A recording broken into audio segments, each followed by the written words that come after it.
Numbers chapter 9. The Lord spoke to Moses in the wilderness of Sinai, in the first month of the second year after they had come out of the land of Egypt, saying, Let the Israelites keep the Passover at its appointed time. On the 14th day of this month at twilight, you shall keep it at its appointed time. According to all its statutes and all its regulations, you shall keep it. So Moses told the Israelites that they should keep the Passover. They kept the Passover in the first month, on the 14th day of the month, at twilight, in the wilderness of Sinai. Just as the Lord had commanded Moses, so the Israelites did. Now there were certain people who were unclean through touching a corpse, so that they could not keep the Passover on that day. They came before Moses and Aaron on that day and said to him, Although we are unclean through touching a corpse, why must we be kept from presenting the Lord's offering at its appointed time among the Israelites? Moses said to them, Wait, so that I may hear what the Lord will command concerning you. The Lord spoke to Moses, saying, Speak to the Israelites, saying, Any one of you or your descendants who is unclean through touching a corpse or is away on a journey shall still keep the Passover to the Lord. In the second month, on the 14th day at twilight, they shall keep it.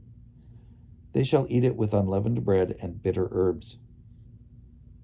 They shall leave none of it until morning, nor break a bone of it. According to all the statute for the Passover, they shall keep it.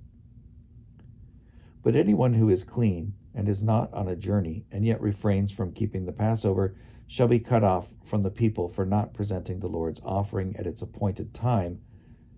Such a one shall bear the consequences for the sin.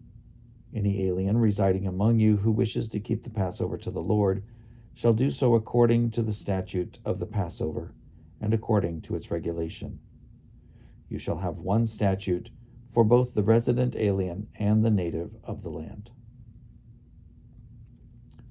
On the day the tabernacle was set up, the cloud covered the tabernacle, the tent of the covenant, and from evening until morning it was over the tabernacle, having the appearance of fire.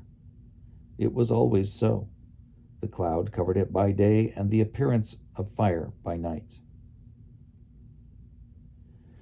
Whenever the cloud lifted from over the tent, then the Israelites would set out, and in the place where the cloud settled down, there the Israelites would camp. At the command of the Lord, the Israelites would set out, and at the command of the Lord, they would camp. As long as the cloud rested over the tabernacle, they would remain in camp. Even when the cloud continued over the tabernacle many days, the Israelites would keep the charge of the Lord and would not set out. Sometimes the cloud would remain a few days over the tabernacle, and according to the command of the Lord, they would remain in camp. Then, according to the command of the Lord, they would set out. Sometimes the cloud would remain from evening until morning, and when the cloud lifted in the morning, they would set out. Or if it continued for a day and a night, when the cloud lifted, they would set out. Whether it was 2 days or a month or a longer time that the cloud continued over the tabernacle resting upon it, the Israelites would remain in camp and would not set out. But when it lifted, they would set out.